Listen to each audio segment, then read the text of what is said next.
네, 뭐 오늘 박 대통령도 이 선장과 선원들의 행위에 대해서 살인과 같은 행태다라는 표현까지 등장을 했습니다. 자기들끼리는 무전기가 있었다면서요. 네, 지금 배 안에서 이제 선원들은 선장, 항해사, 조타실과 각 선원들을 연결하는 워키토키라고 하는데 간이 무전기를 항상 소유를 하고 있습니다. 예. 그걸 갖고 있는 사람들은 다 빠져나왔다면서요. 아, 참, 예. 근데 지금 선장 거짓말과 관련해서 조금 아까 맨 처음에 JTBC에서 단독으로 입수했다는 화물차 운전자의 동영상이 있었죠. 예. 근데 그게 9시 23분과 9시 28분에 찍힌 동영상이라고 그러거든요. 근데 28분에 찍힌 동영상에서도 계속 안내 방송이 나오고 있었습니다. 맞아요. 그런데 진도 VTS와 이 세월호 교신 내용, 여기 지금 보도된 거에 보면은요. 9시 23분에 진도 VTS가 이런 얘기합니다. 경비정 도착 15분 전입니다. 방송하셔서 승객들에게 구명동의 착용토록 하세요.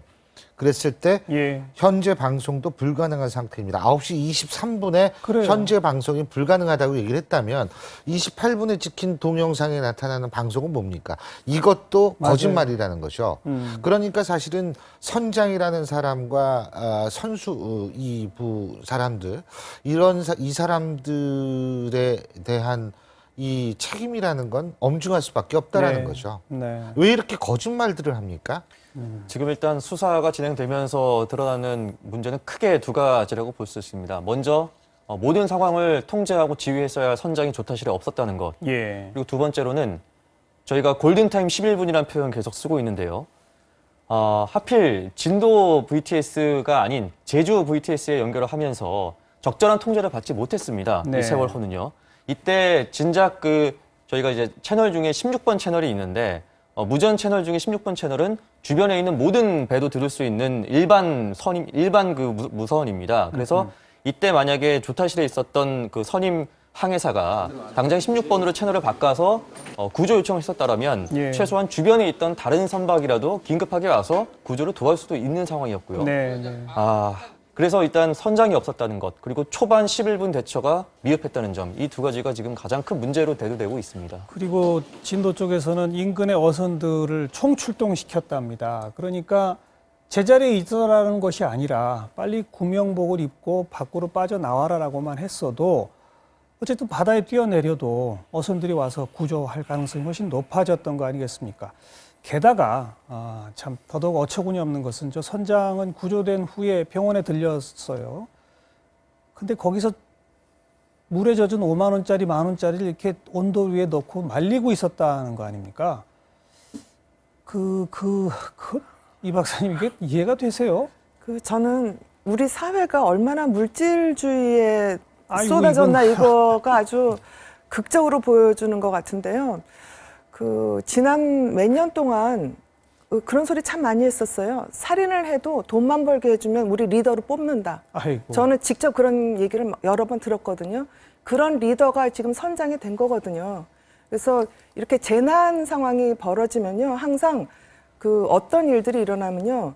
그동안의 오만한 물질주의에 대한 반성을 하게 됩니다. 그러면 영성으로서는 굉장히 성장하는 기회가 될 수가 있어요. 예. 그러니까 지난 몇 년 동안 우리 사회가 얼마나 부패했었는지, 얼마나 돈 위주로 흘러갔는지, 얼마나 발전 위주로 흘러갔는지, 그래서 도덕적인 거는 생각을 안 했는지에 대한 거를 한번 전체적으로 생각했으면 좋겠어요. 참 전 세계적으로 지금 이 선장에 대해서는 그야말로 비난이 빗발치고 있습니다. 왜냐하면 우리나라 말고도 굉장히 많은 해상 사고가 있었지 않습니까? 그리고 항상 선원들의 구조율이 승객들의 구조율보다 낮은 게 상식이거든요. 근데 지금은 우리 학생들 가운데 구조된 비율은 23%인데 선원 가운데 구조된 비율은 69%입니다.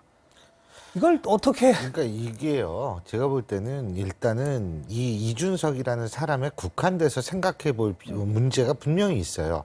저는 우리나라에서도 정말 끝까지 배와 함께 그리고 자신이 최후까지 남는 선장분들이 더 많다고 생각합니다. 예. 그리고 그런 선원들도 더 많다고 생각합니다. 그런데 일단은 이 사람의 어떤 멘탈리티하고 이 직업 윤리가 완전히 개판이라는 얘기죠. 그러니까 이거는 이 사람이 정말 이상한 사람이에요. 네. 예?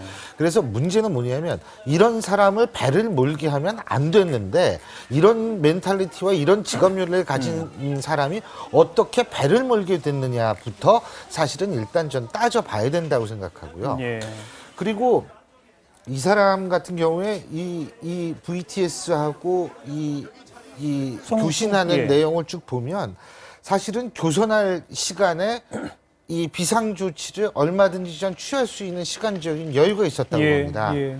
그런데 그런 것도 안 하고 하는 거 보면 직업윤리 없고 결단력도 없고 아무것도 없어요.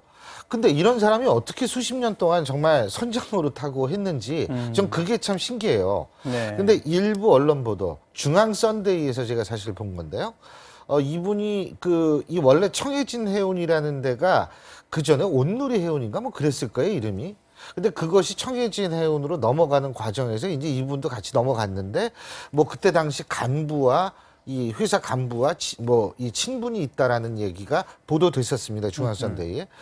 근데 어쨌든 그 친분 때문에 그런지는 모르겠습니다만 이런 사람 선장시켜 놓은 거는 정말 그거부터 좀 한번 밝혔으면 좋겠다는 생각이 들어요. 예. 그러니까 이번 이제 선원들에서도 사실 본인 역할을 다 한 분들이 계세요. 무슨 박지영 양 같은 맞아요. 경우는 맞아요. 정말 학생들 구하고 자기가 했다든지 또 사무장 양대웅 씨인가요? 네. 이분은 마지막 부인에게 전화 걸어가지고 나 지금 애들 구하러 간다 하고 애들 구하다가 네. 실종된 이런 분도 계시는데 이제 문제는 그 항해 담당한 양반들 그분들은 뭐 기관실이면 맨 아래에 있는 겁니다. 이 사람들 다 올라온 거예요. 올라가지고 살아남은 겁니다. 결국 학생들과 같이 했던 사람들은 다 죽고 그래서 만약에 지금 저기서 이제 긴급 구조선이나 보트를 내려서 먼저 타고 내려왔다는 게 만약 아직 밝혀지지는 않았죠, 그게.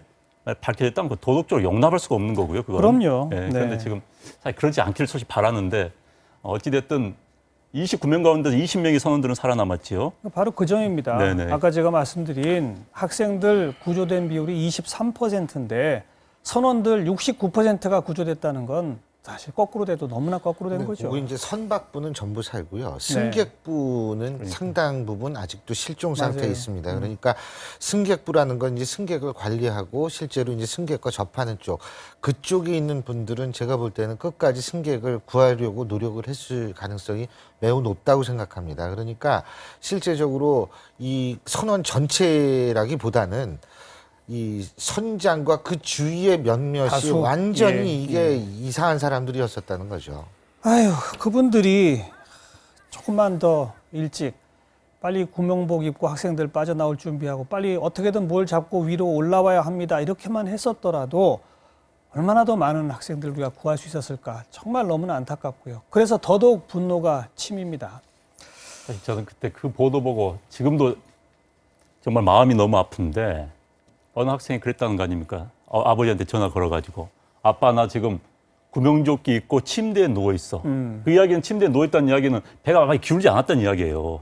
그럼 이미 구명조끼 입고 있다는 겁니다. 그러면 그 상황에서 얘는 나올 수 있었어요. 나와야죠. 그럼 얘는 가만히 있으라고 그러니까 구명조끼 입고 침대에 누워있어. 그러면서 아빠 어떻게 해? 그리고 나서 아빠 살아서 만나요 하고 끝났다는 거 아닙니까? 예. 그러니까 충분히 구할 수 있는 구명조끼 입고도 침대에 누워있을 상황으로 나올 수 있는 시간도 있는 거 아닙니까? 알겠습니다. 그걸 정말 말이 안 나옵니다. 진짜. 살인에 버금가는 행위다. 쓰지 않을 수가 없습니다. 이런 용어를.